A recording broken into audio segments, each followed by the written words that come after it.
bo bavuzwe mu rubanza haca haboneka ibyishe Nkurunziza. Ivyo bintu dukeneye mu dusobanurire neza, bisobanurire neza, usanga atari na jeje nyene fise utwo tubazo, bisobanurire neza ingene ubwa mbere mwemeranije na leta yuko nyakwigendera umukuru w'igihugu Nkurunziza mwese mwarutangarije yuko yishwe na covid, kandi niko kuri, kubera nta kundi kuri kwigeze kuhaba. Ibi nabyo byo kuvuga ngo yishwe n'isumu, ibi nabyo byo kuvuga ngo urubanza rwa Bunyoni rwagenze na dusobanurire ibi navyo mwabikuye hehe, kuko hari ibintu twebwe abagihugu dushaka kubisangamwo, kuko kuba tuko turakinirwa ko politiki namwebwe cyane cyane namwebwe mu gateka kazi na muntu muvuga yuko mutaserukira inyungu za politiki mugafatikanya nabo muri opposition bazwi. Rero dushaka umuco nyamuco, mumbabarire mureje umwanya muremure kubera nitwazo cyandisha kirekire. Imana ibahezegire, mube aho muronka mubahwe, kandi muhige umuvyeyi wanyu ari we Sebarundi canke leta, mutahuke muhira twubake igihugu. Murakoze. Namwe ndabashimiye rwose kuri kino kibazo kigira gatatu. Murakunze no kumbaza se ubwa mbere mumbajije, kandi utubazo twanyu twose twamara utubazo tutoroshe, tuba dusanga kenshi twumvikanamwo ivyumviro by'abari nko muri CNDD-FDD. Rero ndabashimiye kuko kuba dushobora kuganira, kuba bikunda ko abadasangiye ivyumviro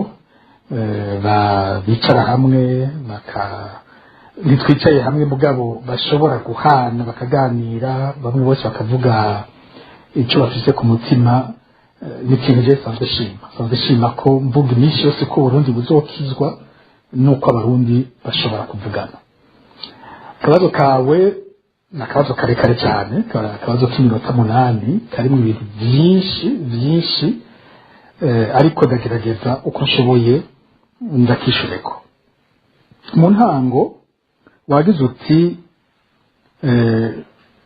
tumwebwe abatavuga rumwe n'ubutegetsi na cyane cyane bari hanze, abo mashyirahamwe yigenga nabo nyene bari hanze, mukunze kuvuga ko General Bunyoni ari mu bantu ba mbere babatumye muhunga. Rero ntiwumva ingene General Bunyoni amaze gufatwa agafungwa twagumye tuba hanze, tutaciye dutaha. Nivyo ntiwibeshe uvuze ko duhora tuvuga ko General Bunyoni ari mu ba mbere mu bafise uruhara rukomeye cyane mu byatumye duhunga. Icyo ntiwakibeshe. Ariko si General Bunyoni wenyene, nta munsi n'umwe tuvuga ngo twahunze Bunyoni. Oya, twahunze ubutegetsi bwa Petero Nkurunziza ubwa mbere. Petero Nkurunziza yari umukuru w'igihugu, arondera kwiha ikiringo kigira gatatu atabiri kuri bo n'ibyiza shingiro n'amasezerano y'Arusha. Amaze kubona abanyagihugu bavyiyamirije, aca yiha umugambi wo guhonya abavyiyamirije n'abari imbere mu mashirahamwe, imigambwe bari imbere muri abo bagiye baravuga hakiri kare hose biyamirije ikiringo cya gatatu. Kuko yafata ati nimba abanyagihugu baragiye mu ibarabara, nuko hari abantu kuva imbere bari bagumye bigisha abanyagihugu ko icyo kiringo kitari cyo, barabubahura gushika naho baje mu ibarabara. Akongera agafata ko amashirahamwe turongoye cyane imigambwe abandi barimwo aribyo byatumye byahamagaye imyiyerekano yo kwiyamiriza ikiringo ciwe cya gatatu. Mu nyubako yakoze yo kuja guhonya baba bakoze imyiyerekano, baba bari mu mashirahamwe cyane imigambwe, yakoresheje inzego z'umutekano. Urwego rwa mbere rwabaye igipolisi cy'u Burundi n'iperereza nibo ba mbere bakoze ibyo bintu. Navuze mu kindi kibazo nari nabagijwe, ndibutsa uruhara General Bunyoni yakoze muri icyo gihe ari umushikiranganji w'umutekano, arashyiraho urwego BAE, Brigade Anti-Net, arakorana n'iperereza, yaravuga ko yaba yarageze no ku rugero ari we yemeza abamaze gufatwa ko bicwa cyangwa ko batwarwa mu masentare. urumva ko uko wabivuze ko tumufata ko ari mu ba mbere batumye tuba impunzi, nicyo cyo ntibihenze. No mu nzego zabandanije kuturondera iyo turi, inzego z'iperereza, turafise amakuru akwiye y'ingene General Bunyoni yari afise uruhara muri ivyo byose byo kuturondera. Ariko navuze si General Bunyoni wenyene, hariho umukuru w'igihugu Petero Nkurunziza, hariho umushikiranganji w'umutekano, hariho ubutwara iperereza n'abari munsi yiwe bose acakoresha. umva General Etienne Ntakarutimana munsi haca haba nk'umuyobozi w'ishikira wiwe General Maurice Mbonimpa, munsi haraza ubutwara iperereza mu gihugu hagati, icyo gihe yari Emmanuel Ndayiziga, hakaba ubutwara iperereza hanze y'igihugu, munsi yabo hakabaho izindi nzego zijejwe kurondera biyamirije ikingo cya gatatu, baba bari mu gihugu baba bari mu mahanga. Mu gipolisi hariho izindi nzego nk'izo nyinshi, uretse twavuze Desire Uwamahoro yatwara Brigade Anti-Net, hariho izindi nzego zijejwe iperereza n'izindi. Ugiye ku kirimba cy'umukuru w'igihugu hariho bwa mbere BSPI, yabo uyitwara, yabo ujejwe iperereza muri yo, n'abandi bakoreshwa ku kirimba bari bagejwe nabo nyene guhama abiyamirije ikingo cya gatatu cya Nkurunziza. Natwe byo turi mu mahanga hose baturondera ko ari cyo bashobora kudukorako. Hariho igipolisi ati nashimye cyari ku kirimba cy'umukuru w'igihugu, ugitwara Alexandre Muyenge, munsi hakabaho nk'uwatwara kompanyi ya mbere wo bita Ndundi, nawe yari muregereye cyane Petero Nkurunziza. Hariho kandi abo bakoresha mu iperereza ryo kirimba, twaravuga kenshi nk'abitwa ba Brigadier Jonas Ndabirinde, ba Caporale Claude Nijimbere batazira amatwi, n'abandi benshi bo muri API. Abo bose bariko baraturondera. Hariho mu gisirikare, inzego z'igisirikare zariko zirabikora cyane, polisi militaire, hariho nk'ikambi ya Muha, Pascal Minani batazira amababa, abantu bose barazi ibyo ariko arakorera mu makartier mu manuko bw'isagara cya Bujumbura. Hariho nk'umuhisirite na Colonel Darius Kurakure, yariko arakorera mu makartier y'uburaruko bwa Bujumbura, arasubirirwa na Dismas Sindaye. Hariho amakambi yandi atandukanye mu gihugu hagati, nko muri za Jenda, za Mugamba, nk'ibyakorwa na Majoro Marius igikingo sindagibutse, n'ahandi henshi. No kuvuga inzego nka zose z'igihugu zihambaye z'umutekano zariko zirakoreshwa na Nkurunziza mu gikorwa cyo kwica, cyo guhama, cyo gufata, cyo gufunga, cyo kuboreza igufa, cyo gufata ku nguvu, amabi yose ashoboka yariko akorwa n'inzego zose z'umutekano zifatanye zitorondera zose. Rero woza kuvuga ngo twahunze Bunyoni yoba ari umubeshi. Bunyoni yari mu afise uruhara rwa mbere rukomeye, ariko zari inzego nka zose z'igihugu zari zibirimo. Perezida Ndayishimiye amaze kuza ntibyahindutse. Wa Bunyoni yagizwe umushikiranganji wa mbere,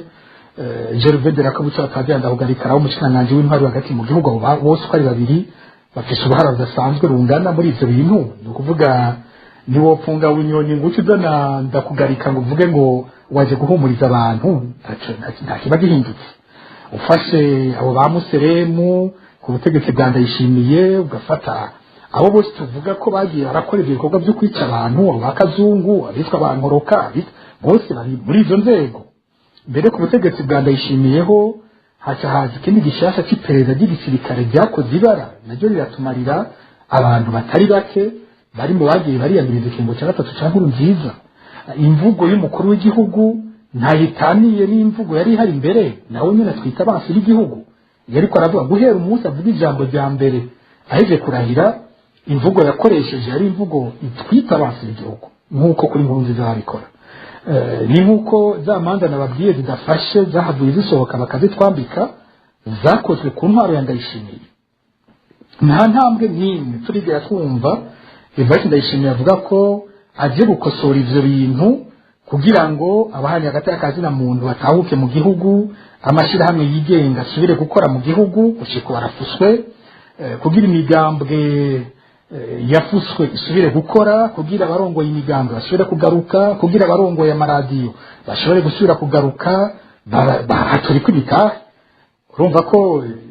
byose umutahe si bunyoni badusira ko imitahe bakaca imanza ziducira gupfunga ubuzima bwose bakatunyaga ibyacu byose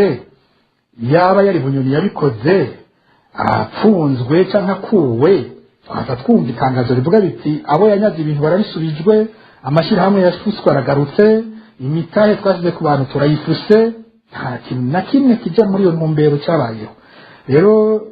uwovuga ngo ni bunyoni twahunza iyo babeshi mugabo uwovuga ko bunyoni afise uruhare runini mu byatumye duhunga iyo bavuze ukuri aho nuko nocishura je ndavye uko intwaro ya Ndayishimiye yifata ku batavuganwa n'ubutegetsi haba mu gihe bunyoni yari ahari haba mu gihe bunyoni atahari nta mpinduka n'imwe ihari gushika ubu turabantu turondegwa n'ubu iyo twahungiye baturondera kwa kundi intumwa zawo ziturondera mu bihugu bitandukanye turavyizi turafise amakuru yavyo bamwe n'abazungu basigaye baronderwa ngo baze kuturondera turabizi ayo makuru tuyafise ntawuza kuduhenda kuri ivyo bunyoni ahari cyangwa atahari umurongo uracari wa wundi wo guhama bamwe mu bana b'u Burundi bakabita abansi b'igihugu abo nta cyahindutse ku kibazo kindi kigira kabiri kiri mu kibazo cyawe ikibazo kigira kabiri wagitumbereje cyane ku muntu atari mu kiganiro kuri Bob Rugurika aho biraza kungora kumwishurira biraza kungora gose kuko urumva atahari niwe ashobora kugishira ko kumbura ikindi gihe umuntu amutumira icyo ushobora gukora mu byo bagiye bavuga no gukoresha amajambo amaze gukoresha bamwe n'abandi ibyo bamaze kuvuga ndashobora kubyibutsa ariko nta kirenga ngaho ushobora gukora kubera ko atari mu kiganiro wenyine ngo abyishurire mumutumiye kumbure nawe azoheza abyivugire muri ibyo rero wavuze wahereye ku kijanye n'urupfu rwa perezida Nkurunziza n'ibyaruvuzwe ko uturabijanisha n'idosiye ya bunyoni numvise ariko byaje kuko wagize uti Bob bamuvuga ko yavugana na bunyoni hanyuma bamaze kumuvuga nawe acazana ikibazo kijanye n'urupfu rwa Nkurunziza uturavuga uti icyambere wemeje bavuze uti yaba leta yaba twebwe ko twese duhuriza ku kuba Nkurunziza yishwe na coronavirus COVID-19 cyo kintu sico na gatoyi leta ntabyo yigeze ivuga n'umunsi umwe kandi na twebwe ntabyo twigeze tuvuga n'umunsi umwe twese twagumye dusaba ko habaho umuco kucisha perezida Nkurunziza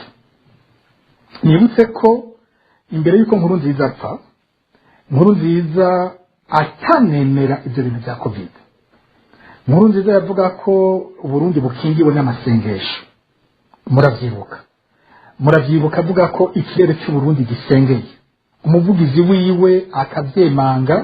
gose ko Burundi busengeye atangorane bijanye na covid ibiturimo nimba mubona havugwa ikiza hirya no kw'isi mugabo ukabona twebwe twabandaye dukora mu kudusenga tubagira imyiyamamazo atanga amanzi abana bakaja ku mashure amasoko karema amasengero agakora imirimo twayikora atanga amanzi ntimwibaze yuko ari ibihinga byinshi buhari ni ikiganza c'Imana yerekana ko ari ikimenyetso kidasanzwe cy'igihugu cyacu Burundi yarabisezeranye turashima iby'Imana dukoreye amatora meza umutekano mukaja kurima mukimbura mugira amakoperative mukarima mukimbura abandi mukadandaza abandi ahandi byarakwamye byose dukorera Imana yacu ahandi byarakwamye byarakwamye urazi ko umukozi w'Imana ukavugira ubutumwa bw'Imana ubutumwa kuri telefone umvara amahoro nta kintu kinezere nk'umwungere uri kumwe n'abantu bawe mu ngoro y'Imana akurazi gusohoka mu ngoro y'Imana ugasaba ubutumwa kuri radio kuri telefone mwumviriza ivy'Imana yabiturinze mu Burundi tuvuga ubutumwa azarani ugushaka n'isoko uja gudandaza ugushaka nta bundi buhinga ubwo n'ubukuru bw'Imana ikiganza c'Imana kiri ku Burundi ku Barundi umuhezagiro w'Imana umugisha w'Imana none ushaka bigende gute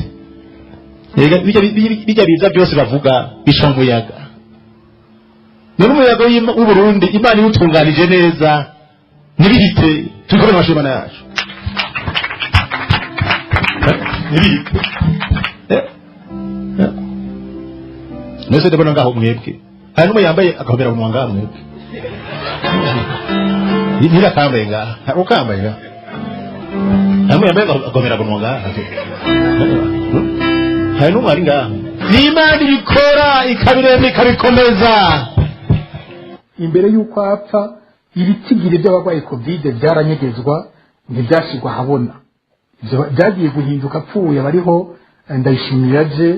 we acavuga ko covid ari umwansi akomeye cyane w'igihugu ariko imbere y'uko Nkurunziza apfa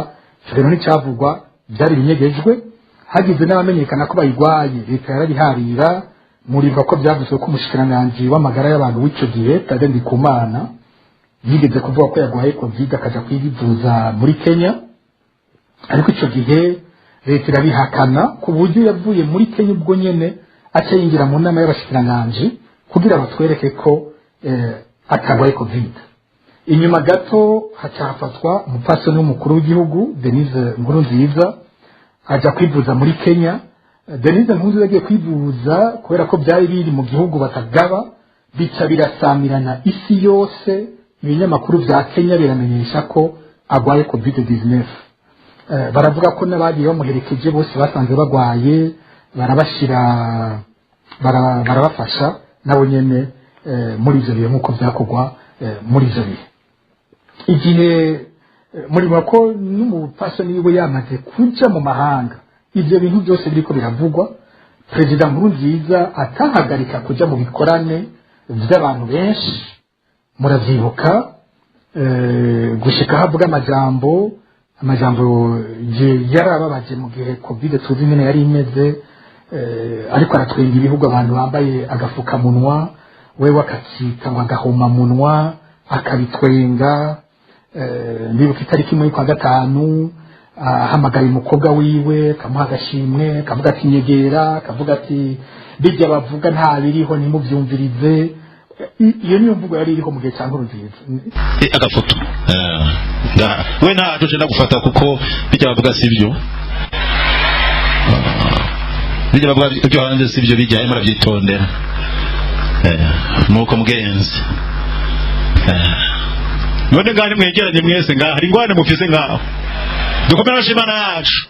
nta muntu rero yigeze ava mu Nkurunziza yishwe na covid ico gihe agito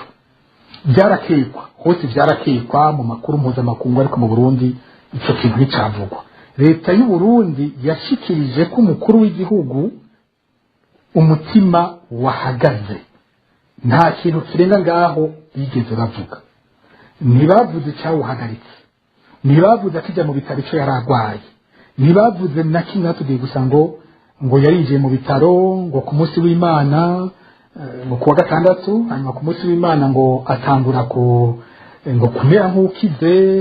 ngo araganiriza abantu anavuga ko ari abantu bari guhura ngo kuwa kabiri ngo hanyuma kuwa mbere mu gatondo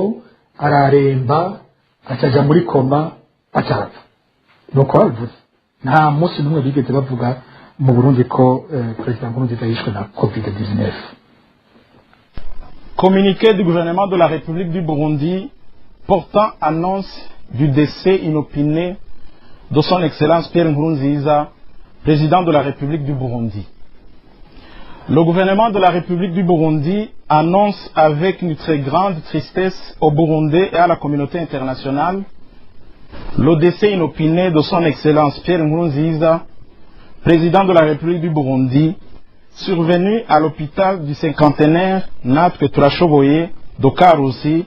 suite à un arrêt cardiaque. Alors qu'il avait passé l'après-midi du samedi 6 juin 2020 à assister à un match de volleyball en Ngozi, c'est pendant la nuit du 6 juin 2020, allant vers le dimanche 7 juin 2020, que son Excellence Pierre Nkurunziza, président de la République du Burundi, a senti un malaise et s'est vite rendu à l'hôpital de Karusi pour se faire soigner. Il a été reçu en hospitalisation pour état de malaise. Le dimanche, son état de santé s'est amélioré et il s'est entretenu avec les personnes qui étaient à côté de lui. À la très grande surprise, dans l'avant-midi du lundi 8 juin 2020, son état de santé a brusquement changé avec un arrêt cardiaque. Une réanimation immédiate a été entreprise par une équipe multidisciplinaire de médecins pendant plusieurs heures avec une assistance cardio-respiratoire. Malgré une prise en charge intense, continue et adaptée, l'équipe médicale n'a pas pu récupérer le patient. ndaza kuvuga ico jewe maze kuvyumva ko ivyo ico bavuze ca covid mugabo tucumvikane ko nta butegetsi bw'u Burundi burigera buvuga ko president Nkurunziza yishwe na covid bishobora ko umutima wiwe wahagaze atakindi abarundi barahishijwe ikintu cyabaye cyarike ejo bundi rero niho umumenyesha makuru Bob Rugurika nawe yagize icyo abivuga ko ariko uko we wabivuze sinigeze numva Bob Rugurika avuga ko uko abivuze bifite icyo bipana n'urubanza rwa Bunyoni. Ntabyo yigeze avuga we yaravuze ko ari amatohoza RPA imaze iyo myaka iri kwirakora. Aributsa ko RPA muri RPA bo batangiye kuvuga ko President Nkurunziza yapfuye, icyo yarakimenyesheje. Yongera aravuga rero ibyavuye muri ayo matohoza yakoze, aravuga ko President Nkurunziza yishwe n'isumu, ko iyo sumu yayihawe nawo basangiye ubutegetsi. Yaravuze isumu ko yavuye n'ihendo yavuze imwanza muri Tanzania. Aravuga ko azimwe n'abantu bagiye barayihanahana gushikaho bayiha President Nkurunziza. Acara navuga ko President Ndayishimiye afite icabiziko ku bijyanye n'urwo rupfu rwa Nkurunziza. Ivyo nivyo numvanye jewe Bob Rugurika yaravuze ko afite ibindi byemezo ko azobishikiriza mu kindi gihe. Anavuga ko adashobora kubyerekana ubu kubera ko bishobora kuca bikwegera abantu, ko muri iyo ntumbero yo gukingira abantu adashobora kubishyira ahabona. Uko niko namwumvise abivuga, sinzi ko aricyo ndamwongereye ko abandi mwumvirije ntabyo nzi, ariko jewe amajambo mwumvise avuga yabaye ayo. Nta na hamwe nigeze numva avuga ko ayo matohoza ya RPA afise icyo apana n'urubanza rwa General Arengiyome Bunyoni. Ivyo nivyo numvise. Ku matohoza wambaje none ivyo bintu bivuga by'isumu koko nivyo? Nukuri nanje nobangira mbu mupfumu hamwe novuga ngo ndahize. Novuga ngo ndazi ikintu cyishe Nkurunziza noba ninjiye mu mugwi w'abapfumu nanje. Ko ndi mu bantu bifuza ko kuri kumenyekana ico nico kuva mu ntango. Ivyo uza kubisanga mu byo twavuze kuva Nkurunziza bakimenyesha ko yapfuye, ibyo twanditse, ibyo twavuze hose twavuze tuvuga ko hakenewe umuco, kuko Nkurunziza yagiye nk'uko yatwaye mu gihe cy'ubutegetsi bwiwe. Ingiri z'abarundi barishwe bakagenda amazima yongo, abandi bagatogwa ibiziga. Ntiyigire amatohoza y'amatohoza atanguye akamatohoza atigera hera. Ntitwigire tumenya iby'icyo abantu. Haragandaguwe abashikiranganje, haragandaguwe abakozi bakomeye ba leta, haragandaguwe abatavuga rumwe n'ubutegetsi, haragandaguwe abantu indiri ibihumbi n'ibihumbi by'abarundi byaragandaguwe mu butegetsi bwa Nkurunziza nta kuri kwigeze gutangwa ku bintu byariko birica abantu niko nawe byamugendeye uko yatwaye hicwa abantu ntihagire ikivugwa niko yapfuye ntiyakurikirana na kimwe nta toza na rimwe ryakozwe bijanye n'urupfu rw'ibintu bitabaho ku isi ubundi umukuru w'igihugu wapfuye bitegeza gutohozwa amaraporo akandikwa